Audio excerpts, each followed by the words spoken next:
day, there was a slave whose name was Biba. His master was very, very bad.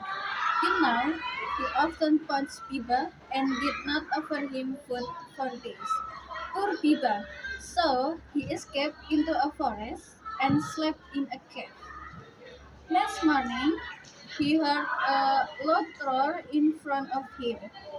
At the mouth of the cave was a very big lion. You see, Biba was scared to death. Kind of scary, isn't it? But he could not escape. But the lion didn't attack him.